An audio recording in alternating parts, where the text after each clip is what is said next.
Escritura Sagrada nos apresenta Deus como o Deus de amor, mas também o apresenta como o Deus de justiça. Deus é reto em todos os seus caminhos e Deus é justo em todas as suas atitudes. A misericórdia, o amor e a bondade de Deus não anulam o atributo da justiça do Senhor. Sendo assim, no vídeo de hoje nós vamos conversar sobre o tema o juízo de Deus e o juízo dos homens, a partir do texto registrado na carta aos Romanos, no capítulo 2, do versículo 1 ao versículo 3. Por isso você é indesculpável quando julga os outros, não importando quem você é, pois naquilo que julga o outro, você está condenando a si mesmo porque pratica as mesmas coisas que condena. Bem sabemos que o juízo de Deus é segundo a verdade contra os que praticam tais coisas. E você, que condena os que praticam tais coisas, mas faz o mesmo que eles fazem, pensa que conseguirá se livrar do juízo de Deus? Querido irmão, querida irmã, sejam bem-vindos ao canal Mensagens Bíblicas. Que a graça e a paz de nosso Senhor permaneça sobre a sua vida e o seu lar. No texto que lemos, registrado na carta aos Romanos, capítulo 2, o apóstolo Paulo discorre todo este capítulo falando sobre o juízo de Deus e o juízo dos homens. E a partir deste trecho das Sagradas Escrituras, nós podemos aprender alguns princípios importantes para a nossa vida na prática. E o primeiro aprendizado que nós podemos extrair desse texto é a atribuição para julgar. Deus, ele criou a lei e trouxe a lei à existência. Deus estabeleceu a lei. E Deus cumpre a lei na totalidade. Deus cumpre a lei plenamente, na sua integralidade. Sendo assim, Deus é o único que tem a atribuição para julgar. Ele julga com justiça, ele julga com poder, ele julga com retidão, ele julga com verdade. Nós, seres humanos, porém, não recebemos a atribuição para emitir pareceres sobre a vida das pessoas, de condená-las ou de absolvê-las. Quem faz este ato é o Senhor. Deus é quem julga segundo a sua reta justiça. Inclusive, o Senhor Jesus, no Sermão da Montanha, no capítulo 7, versículo 1 do Evangelho escrito por Mateus, ele disse: não julgueis para não seres julgados, porque na mesma medida que você julga, você será julgado. Portanto, nós aprendemos a partir do Evangelho que Deus é o único que tem a atribuição para julgar. E esta é a primeira verdade que nós podemos extrair de Romanos 2. A segunda verdade que nós podemos extrair a partir de Romanos capítulo 2 é o critério para julgar. O texto diz que bem sabemos que o juízo de Deus é segundo a verdade, ou seja, Deus julga com verdade. Deus julga com retidão, Deus julga com equidade. Nós, seres humanos, porém, não temos essa mesma habilidade que Deus tem para julgar. Inclusive, o apóstolo Paulo aponta que os judeus, os fariseus e os escribas, eles julgavam e eles condenavam, principalmente os gentios, pela incircuncisão, mas o apóstolo Paulo aponta que eles não tinham o coração circuncidado.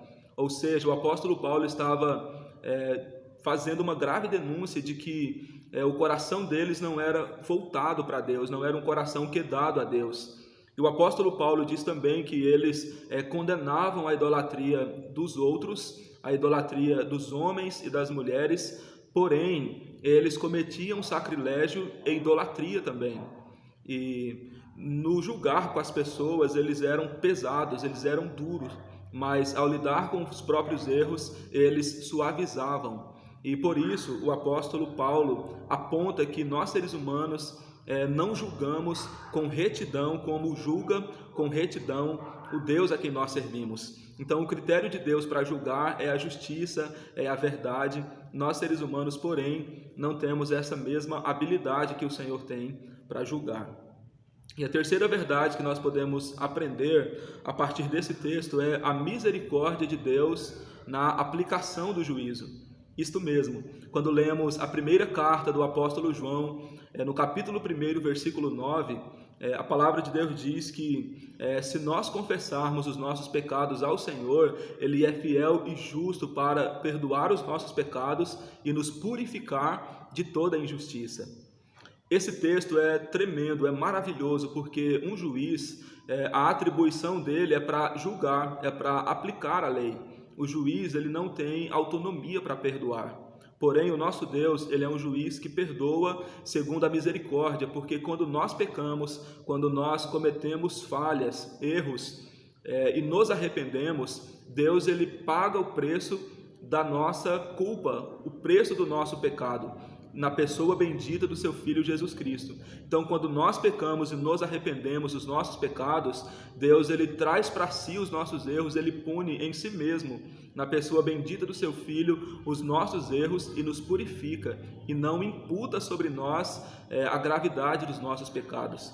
É o que disse Davi no Salmo 103, no verso 10. Não nos tratou segundo os nossos pecados, porque Deus é um juiz misericordioso, é um juiz perdoador, e Deus não perdoa burlando as regras. Deus, ele é fiel e justo na hora de aplicar o perdão, porque ele assume a consequência dos nossos erros. Diante dessas verdades, nós podemos extrair pelo menos 2 desafios práticos para a nossa vida. E o primeiro desafio é: confie na justiça de Deus. Isso mesmo, o Senhor perdoa porque Ele é fiel e bondoso. Se nós confessarmos os nossos pecados, nós recebemos o perdão de Deus. E o segundo desafio que nós podemos extrair é: conduza pessoas a Deus, seja guia de pessoas a Deus. Porque nós não fomos estabelecidos no mundo, na terra, para julgar, mas para conduzir pessoas a Deus, para que recebam o amor de Deus, a graça de Deus e o perdão de Deus, assim como nós recebemos. Portanto, seja guia de pessoas até Deus, em nome de Jesus. Diante dessas verdades, eu quero, portanto, convidar você para que juntos nós oremos ao Senhor. Vamos falar com Deus em oração? Soberano e bendito Pai, nós te louvamos, nós te bendizemos, nós te exaltamos, nós te glorificamos e te rendemos graça. Tu és o Deus que tem atribuição para julgar, e nós te suplicamos, tem misericórdia de nós na aplicação do teu juízo, porque nós somos carentes e necessitados da misericórdia e da graça do Senhor.